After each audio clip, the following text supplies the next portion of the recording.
Friends, I wanted to take a moment this afternoon to reach out to you and to offer prayers and blessings to you all as we go through this difficult time. There are a lot of strong emotions, I'm sure, for all of you, as there are for me and my family. We're facing fear, anxiety, and even frustration. But friends, we have a role to play as Christians.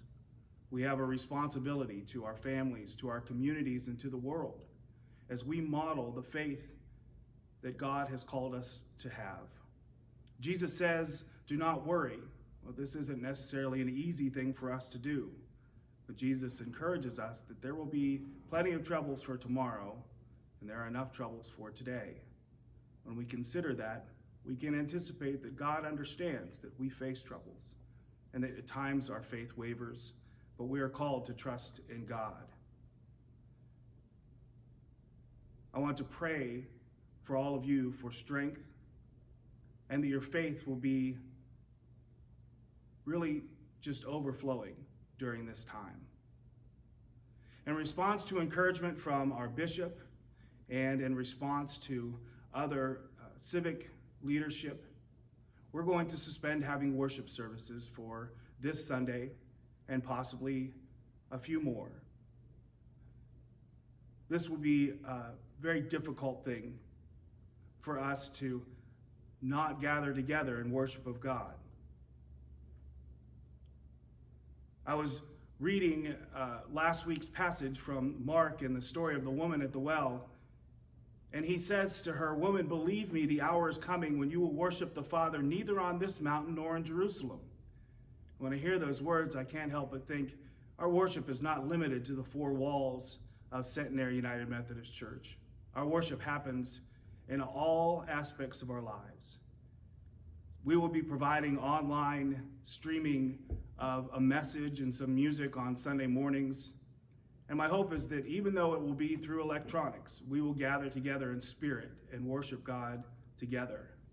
We worship in the power of the Spirit. That's how we actually do that thing we call worship. It's extremely important for us to worship together, make no mistake. In Hebrews 10, we read, and let us consider how to stir up one another to love and good works, not neglecting to meet together, as is the habit of some, but encouraging one another. It is important to meet together, but we have a responsibility to care for one another. Our faith is on display when we embrace our ability to overcome obstacles like we are facing now. So let's hold each other up in prayer and in faith.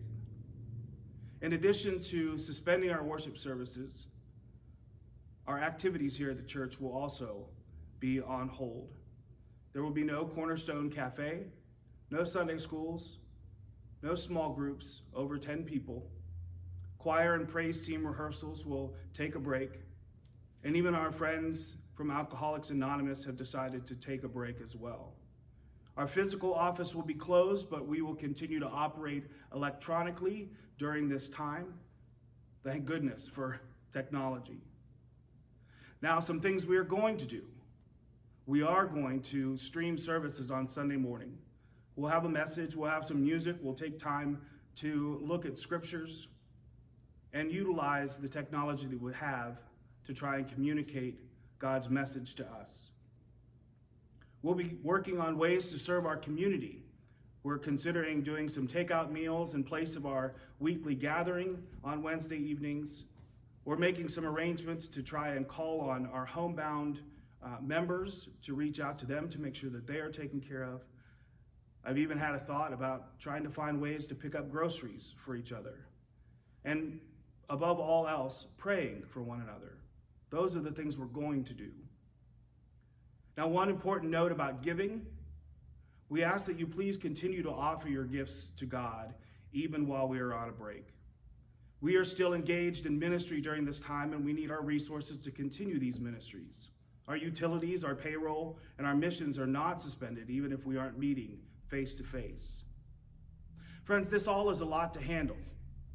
Our bishop noted that none of us have pastored through a pandemic before. Well, I will carry that even further and say none of you have tried to do ministry in a pandemic of this scale before. But friends, our hope is in the Lord, and we will work diligently to be a beacon of light, a city on a hill. That's what we're called to be, a city on a hill, relying wholly on God for strength and courage. May we be strengthened in the power of the Holy Spirit. Friends, I pray for you all, and I trust that God is going to carry us through this time. There's information below regarding ways to contact us, including phone numbers and email addresses. Please feel free to reach out if there's anything that we can help you with.